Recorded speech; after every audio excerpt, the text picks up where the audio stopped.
আসসালামু আলাইকুম। আশা করি সকলেই ভালো আছেন। আজকে আমরা দেখব কিভাবে আমরা মাইক্রোসফট এক্সেলে আমাদের সেলগুলোকে অটোমেটিক্যালি অ্যাডজাস্ট করি।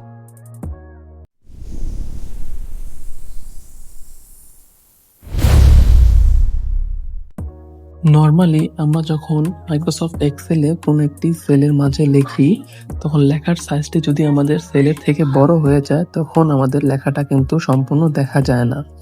এইজন্য আমাদের করতে হয় কি, আমাদের সেলগুলোকে আমরা ড্র্যাগ করে বড় করি, অথবা আমরা ২ টি কলাম হেডারের মাঝে ক্লিক করে আমাদের এই সেলগুলোকে অ্যাডজাস্ট করি।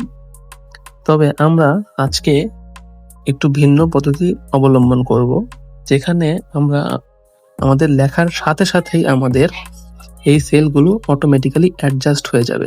আমাদেরকে বারবার ডাবল ক্লিক করতে হবে না, অথবা আমাদেরকে সেলগুলোকে বারবার ড্র্যাগ করতে হবে না।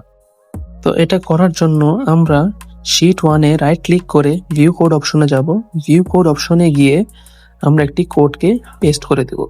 তো এই কোডটি আমি আমার ভিডিও ডেসক্রিপশনে দিয়ে দিয়েছি। আপনারা এটাকে কপি করে এখানে পেস্ট করে আপনারা এটাকে সেভ করে দিবেন। তো এখানে আমরা সেভ অপশনে ক্লিক করে আমরা আমাদের এই এক্সেল ফাইলটাকে সেভ করে নেব। তো আমি এটাকে ডেস্কটপে সেভ করে নিলাম। তো ডেস্কটপে সেভ করার পরে আমরা এটাকে কেটে দেব এবং আমাদের মেন শিটে চলে আসব। তো এখানে আমি যদি আপনাদেরকে কিছু লিখে দেখাই, সাপোজ এখানে আমি একটা নাম লিখলাম আব্দুল গাফফার। তো দেখতে পাচ্ছেন এটা আমাদের সেলকে ক্রস করছে, কিন্তু যখনই আমি এন্টার চাপ দিলাম অটোমেটিক্যালি অ্যাডজাস্ট হয়ে গেছে।